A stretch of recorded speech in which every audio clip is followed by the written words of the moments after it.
Welcome to Promote, Profit, Publish. I'm your host, Juliette Clark, and today's guest is Cameron Sutter from Plottr, Plottr, and we'll get to that in a moment. But I want to remind you guys, August 1st at 9 a.m. Mountain Time, we are having our monthly training. You can sign up for it at bamagtraining.com. And August guest is Iris Goldfeder, and she's going to be talking to us about SEO.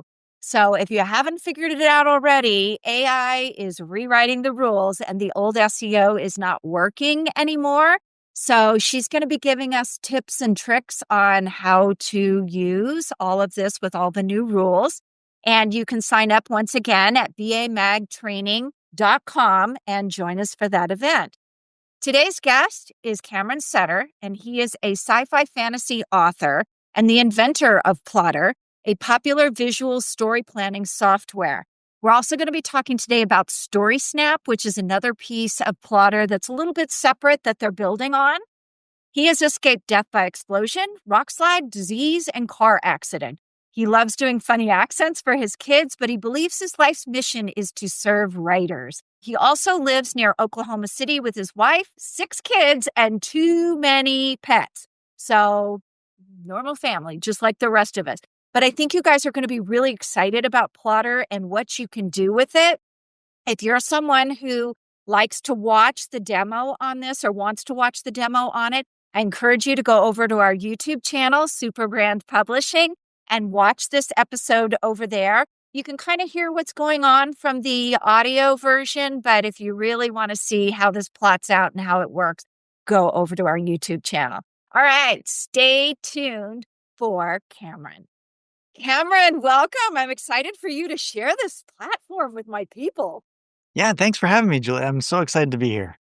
I know. So we're going to be doing a little bit of demoing here, but before we get started with that, so what inspired you to create Plottr? And did your own writing experience influence that?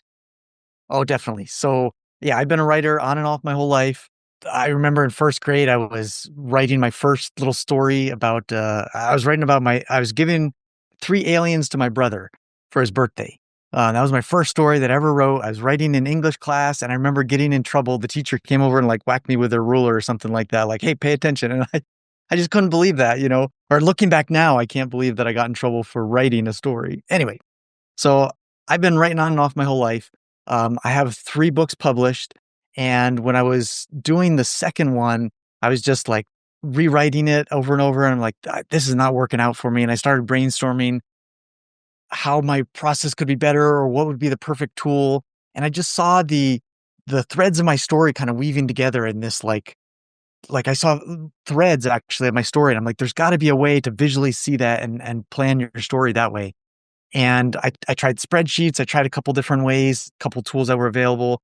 But by day, I'm a software engineer, and I was like, you know what? Nothing exists. I'm just going to start building this. And once I did, I was like, this is awesome. I love this. And other people noticed it and they wanted to use it and start spreading. So Oh my gosh, that's like me, where I had this bad publishing experience and then I started my own publishing company and people started coming to me. Like yeah, I was kind of like I was the accidental publisher. It sounds like you were the accidental software engineer. yeah, yeah. It's better that way though, because you're doing it for yourself, and the important choices you make, what needs to happen, what needs to be done. It's like for writers made by writers, like it's Yeah. I think better that way. So Yeah, and it's funny. I used an AI software. I've had this fiction novel, and I used to write mystery novels in mine for a while, and I was really disappointed using it because it took the story off in a different direction, and I couldn't get it back. oh Like, really? yeah, and I was like, I don't like the where that's going. That's not my whole story. So it probably would have done me some good to have Plottr and done a little bit different, because I'm sure it was the prompts. There was something I probably did wrong with the prompts to do that. So I'm going to let you share and show us a little bit about what you've done, because what I've seen so far, I really love. And I love the way you're laying things out on there. Like, look at this, you guys. For me, these would have been index cards on the floor. And, we've got like dogs and kids, and well, you've got kids too. You've got tons of kids. Like, I can just imagine, like, at this point in my life, they'd be running through and the story would be completely messed up. Well, I've heard stories of like this one lady was telling me she did that. She put index cards on the floor and then she stood on a chair to take a picture of it because she laid out everything perfectly, took her hours, and then the dog comes running through and all the cards go flying and she didn't get a picture of it. I know. And I actually used to do that because I would and tell me if this is your process too. Like I would lay them out, but then I would sort of walk through over them a few times in and out of the room and thinking about where to move different things. And so, yeah, it was just kind of that was my process. So, Yeah, yeah. tell I us. mean, it's more of a, it's not a very linear process. It's not just like, oh, I come up with a book idea, I start filling in details, and then boom, I've got a book. It's very much back and forth and going in circles and trying to figure out how the story fits. Yes, and moving it around, that was Yes. part of it too. And then when I was in college, I always found that if I studied before bedtime, I retained the information and kind of chewed on it in my subconscious. And I Yeah. feel like I did that with the index cards too. Like it would just, when I said I walked over it, it wasn't like, I walked back and forth and paced. It was more like, oh, I woke up this morning and looked at it and thought, oh, this should be here and that should be there. Right. Yeah. So And then when you're taking a shower or mowing the lawn or something, your wheels are spinning and then you come back to it and you're like, oh, yeah, yeah. You come up with ideas and where pieces need to go. yes, yes. Well, I don't mow the lawn, but yeah. I do a lot I, of that. I know, I'm sure you do, and I'll tell you when we get off this about my theory about lawn mowing, and Oh, you'll interesting. probably laugh at me because it is related to Utah. So tell us what we're looking at here. Yeah. Okay, so this is the main screen of Plottr, what we call the timeline. And this is where you're going to visually arrange your story. And you're able to see the threads of your story weaving together. And this just makes making a story so much easier and more fun, honestly. So you've got your chapters across the top here. And I'm using the story of The Great Gatsby. It's one of the classics. I don't know if your audience is going to be familiar with it, but so it's only 9 chapters, not very long. And down the side here, we've got the main plot and then a line for each one of the main characters. So Jay Gatsby, the title character, he doesn't show up until a little bit later, but then we have a couple of the other characters here, and there's a line for each one of them. And the way that we normally tell people to do this, and it's really flexible, so you can do it in a way that makes sense to you.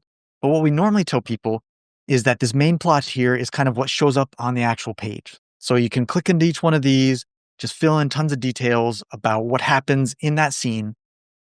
But you're not writing your story in Plottr. This is just for the outlining and then the series Bible, which we'll get to in a little bit. But so you're just outlining, put down your ideas here. And it can be as little or as much as you want. Depends on your process, and you'll probably fill it in more as you go.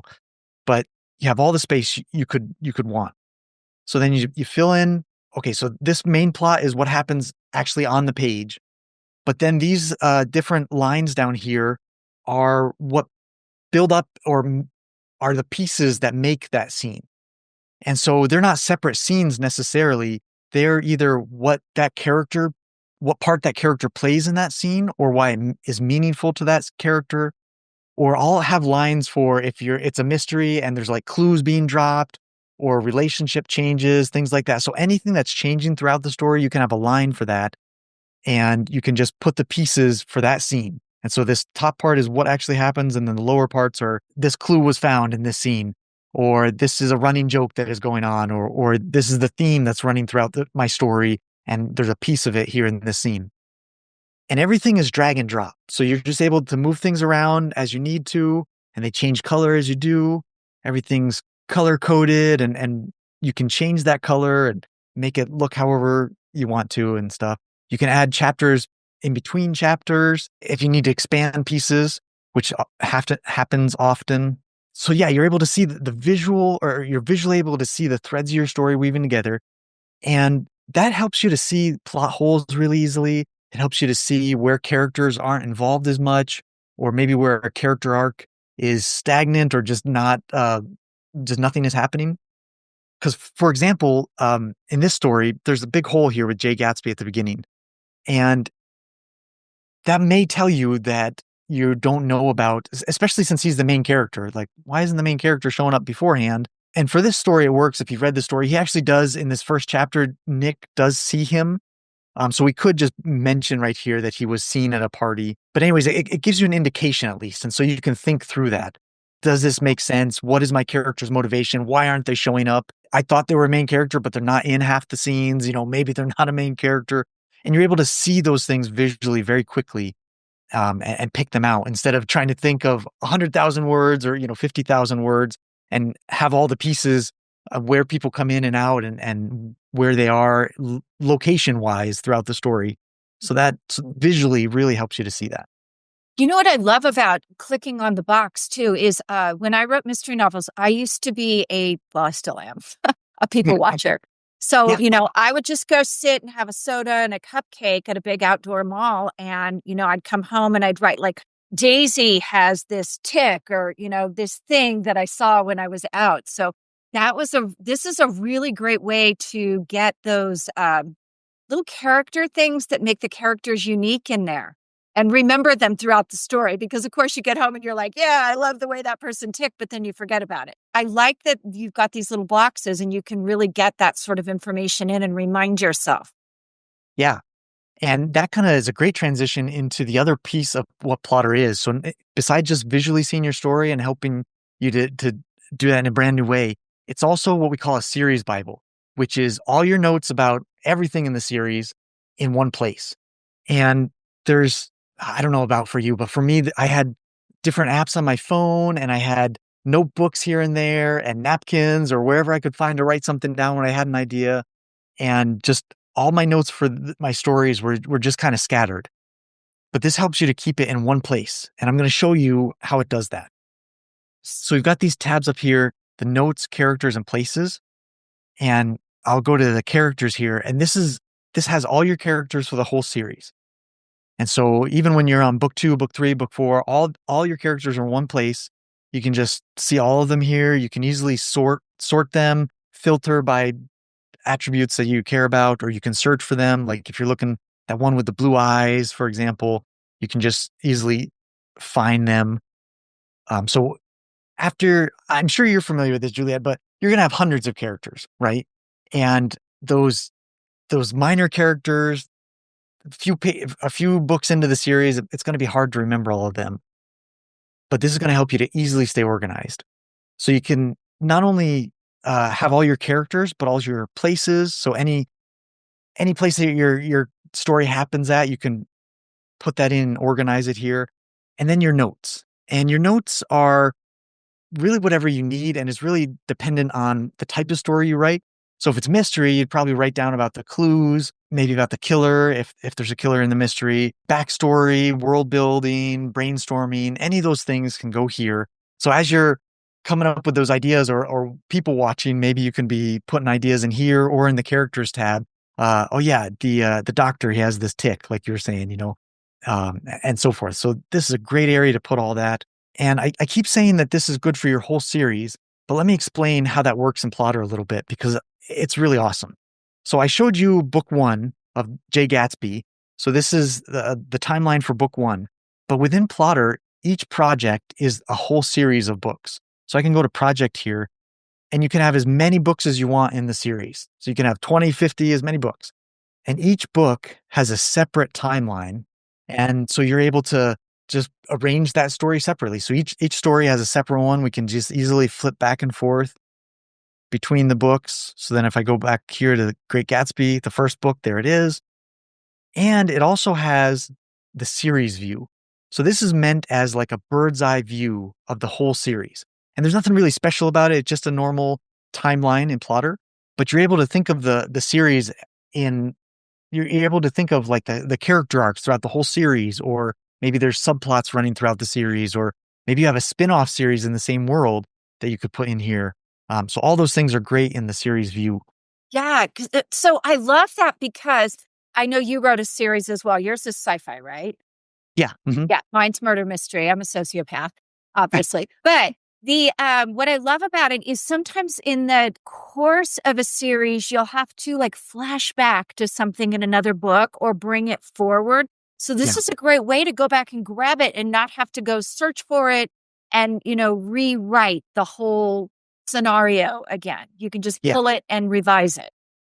Yeah, and it makes that really easy because you can just search for things. So if maybe you start, I don't know, 7 books, 10 books, and you're kind of trying to find where was that one scene that they did that one thing, maybe you're just able to search for, trying to think of something that would come up here. A party. I know there's going to be a party in The Great Gatsby, so you can look through and just search for the parties, and oh, okay, here's the party that I wanted, and you can just click and it'll take you right to that one. So yeah, so for a flashback, you wouldn't have to recreate it or even go back and reread the books. You're able to just look it up here and find it. That's very cool. Yeah. And so your whole series is in one project, organized, easy to find, easy to search through. And that means all your characters are in one place, all your notes for the whole series, world building, magic, anything, all in one place, organized. And let me show you some other examples here because I've got some others. So I love showing Jurassic Park. This is kind of a bigger one. It's got 60 chapters. There's some stories that have hundreds, but 60 is a pretty decent size. And we've got the Velociraptors here and the T-Rex as their own characters. And I love showing this view because it's more of a zoomed out view of the story, and you can see, okay, for example, the T-Rex, where does that show up? Is that an important part of the story? Here's Alan Grant, or I think it was John Hammond that created Jurassic Park. I'm trying to remember here, but where does he show up? And you can kind of see his part that he plays in this. And so this view is really handy. And then the notes, for example, here, we've got really detailed notes here about the technologies in the book. For example, the tranquilizer gun that they use, and even you can put as much or as little detail as you want, but we have like the type of gun, and then here's other stuff about the technologies that they use, the DNA extraction, and then different things about their organizations, like the Hammond Foundation that actually created Jurassic Park and so forth. So you're able to put as much detail as you want in there. I write often with magic systems or technologies, and so you're able to just put all your details in there. So that's another one I'd like to show. And then here's A Haunting of Hill House, another classic. If you like scary stories, I've never read this one personally, but in the notes here we have things about our marketing, so you can have your book blurbs here and your Amazon description. So not only the parts of the book, but also the marketing parts of it, or the supplementary content that you need to be able to get that book out there. You're able to keep all in one place. So you guys, I hadn't seen this part before, Cameron. This is amazing because we actually do so much with AI and putting it through.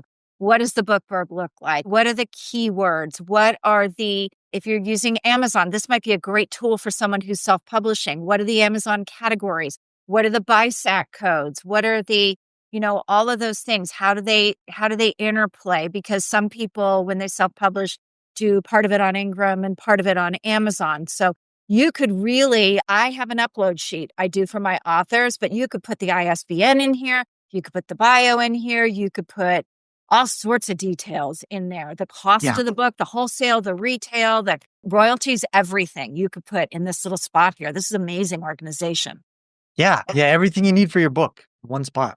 So talking about AI, now's probably a great time to bring this up. So Plottr doesn't use any AI currently. Everything is up to you. It's you're putting it in, you're putting your humanity and your creativity into this.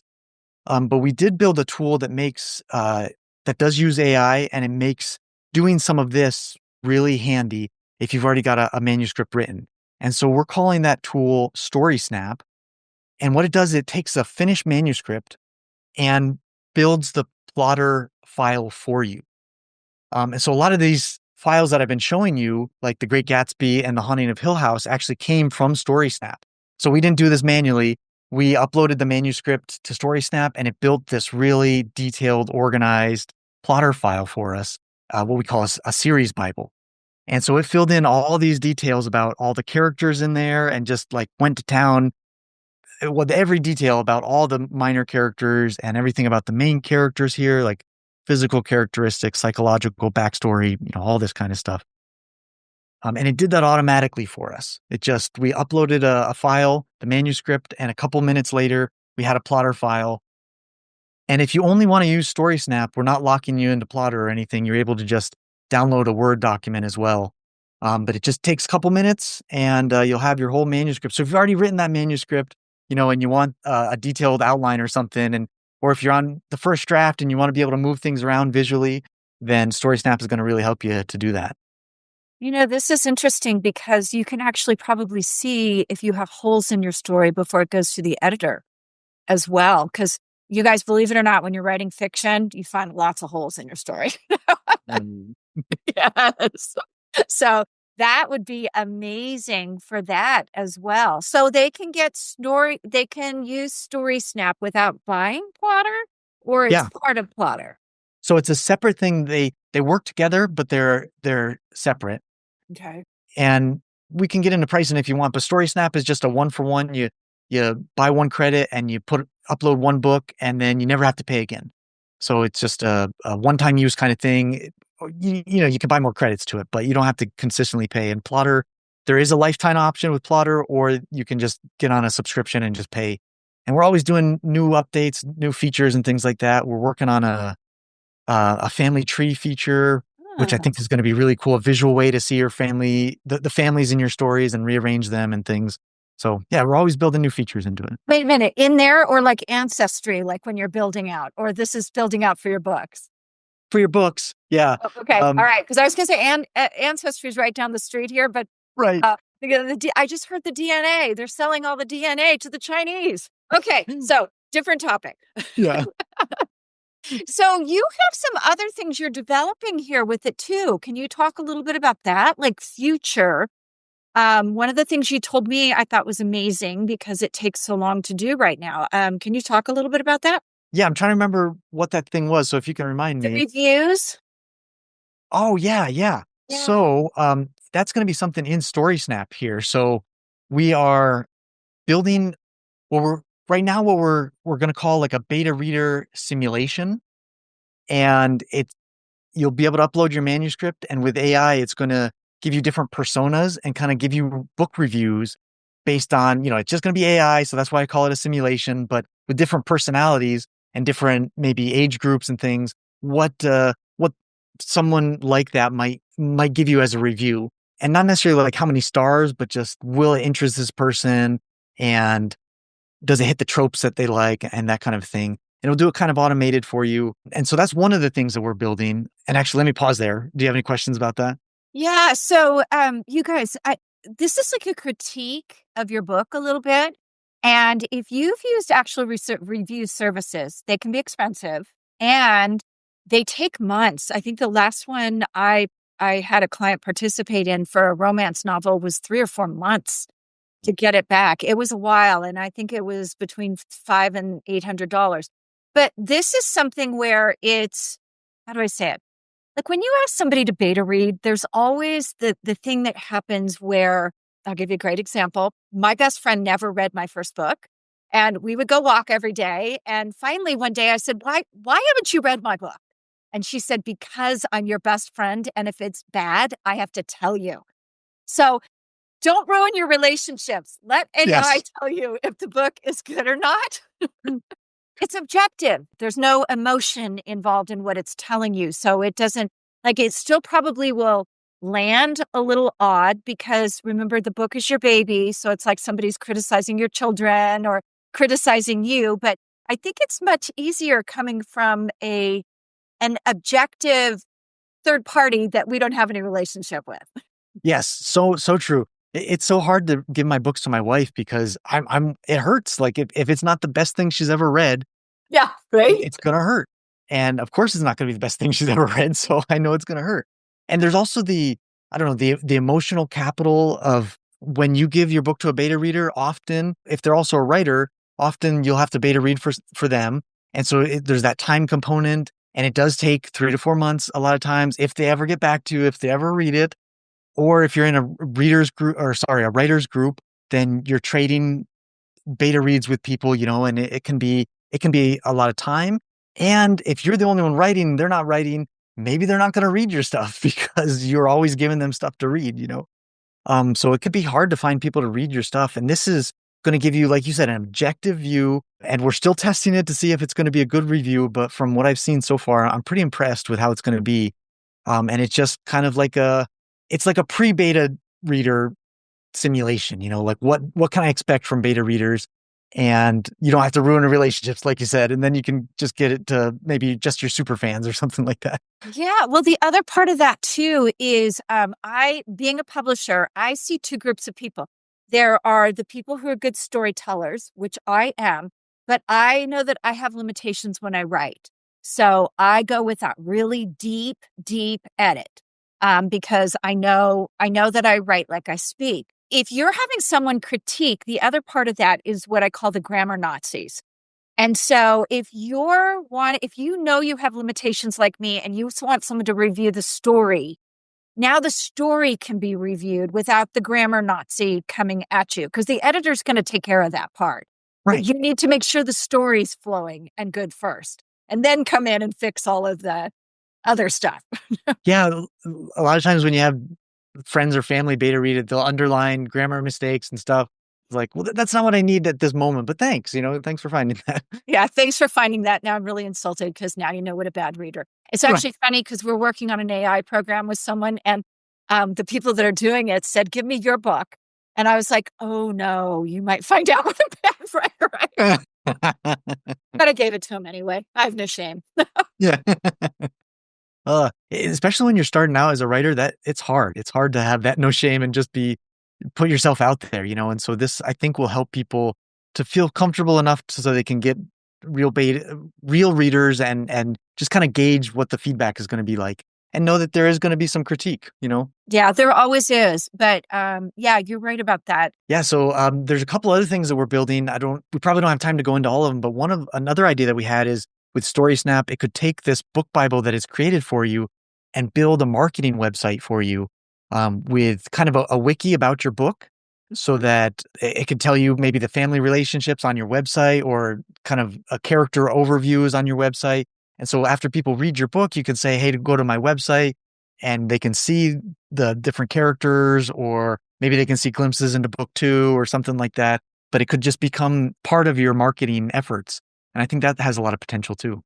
Well, it does from the standpoint that you guys that are listening, if you have a nonfiction book, it's much easier to build an audience than it is with a fiction book because fiction, you have to get people involved in the story. Is it relevant? Is it the characters? There's so much that you have to get people interested in to even get them to read it. So this could be a great tool to building a fiction platform and getting things out there in advance. And with AI, the way it is now, you can literally take part of a book, put it in, draw your characters, and then, animate, makes clips. There's so much you could do to get people excited about the release that you couldn't do before. Yeah. Yeah. And it's pretty exciting. I know some people are scared about that, but I feel like there's like what it can do to help you and to be a better writer. And there's also people trying to use it to skip the writing part and not be a writer, and whatever. That's good for them. But there's also things it can do to help you to become a better writer or to connect with the audience better or to do new visual mediums that you couldn't do before, like pictures and videos and stuff. So what else are you developing? Well, we've got a couple of features in Plottr that we're working on, like I said, the family tree, and that actually, by the time this goes live, that might be available for people. And then we're also building this thing that will let you kind of like when you're using Gmail, if you write an email and you have like multiple emails open, you can kind of pin them on the side and see multiple emails that you're writing. So we're going to build something like that into Plottr where you'll be able to see your characters or your different places pinned down here at the bottom, and you'll be able to expand them. So as you're building out your story, if you want to reference things, you'll be able to go back to them very quickly. And so that's just kind of an extra great thing in Plottr that just makes it even easier to use. But we got lots of things like that we're building. We're always making it better. I love this. So where can we find this program? And you have you have a pretty generous trial on it too, don't you? 30 days. Yeah. I think I played with mine a little bit. Yeah. So we've got a 30-day free trial so you can try it out, see if it works for your process and if it's going to be great for you. So many people have told us just, holy cow, this is what my brain needed. This is the way my brain works. A lot of people have told us that of all the software that they've built, this is the best investment in the writing career that they've ever made. And that just makes me so happy because I built it for myself, and to hear other people saying, this is how my brain works. It's like, hey, I guess, we think the same or something. But yeah, so you can try it out for free. And our website is plottr.com. and Plottr is spelled like this without an E, Plottr. So just plotter.com. And then StorySnap is, let's see, it's just storysnap.ai. I love that. Especially what I was going to say before that it kind of slipped my mind is if you guys have read any of the books generated by AI, you've probably noticed how darn boring they are because there's no personality there at all. Yeah. So, Cameron, this is super exciting. Thank you for sharing it with my audience. And I'm sure they're going to come and want to play because I thought it was fun to play with. And I can't wait for this other stuff to come out, especially the reviews, you guys. The review's going to be what? A credit? It works with StorySnap. So it'll be a credit versus a lot of money that we're paying the reviewers. And when you put it in, how long does it take to turn it around typically? And I know you're testing it, but what's Yeah, the still working turnaround on time? it, but the turnaround time will be a couple minutes, like 5 minutes probably at the most. Wow. So depending on if there's a lot of people using it at the same time or something, there's a queue. But yeah, just a couple minutes, and you'll have a beta review for you to look at. I think that's going to be really cool too. I don't know. We're thinking it's going to work differently than StorySnap credits, so we'll see. It's probably going to be a lot cheaper than a normal StorySnap credit. So we will see. But we can, something I'd love to do for your audience is get you guys a discount code for both Plottr and StorySnap. So let's work on that, and then when this goes live, we'll have a discount code for you guys. Oh, that sounds amazing. Great. Thank you. And Yeah. thank you for coming on today. This was amazing. Yeah, thanks for having me. It's super fun. Great talking to you.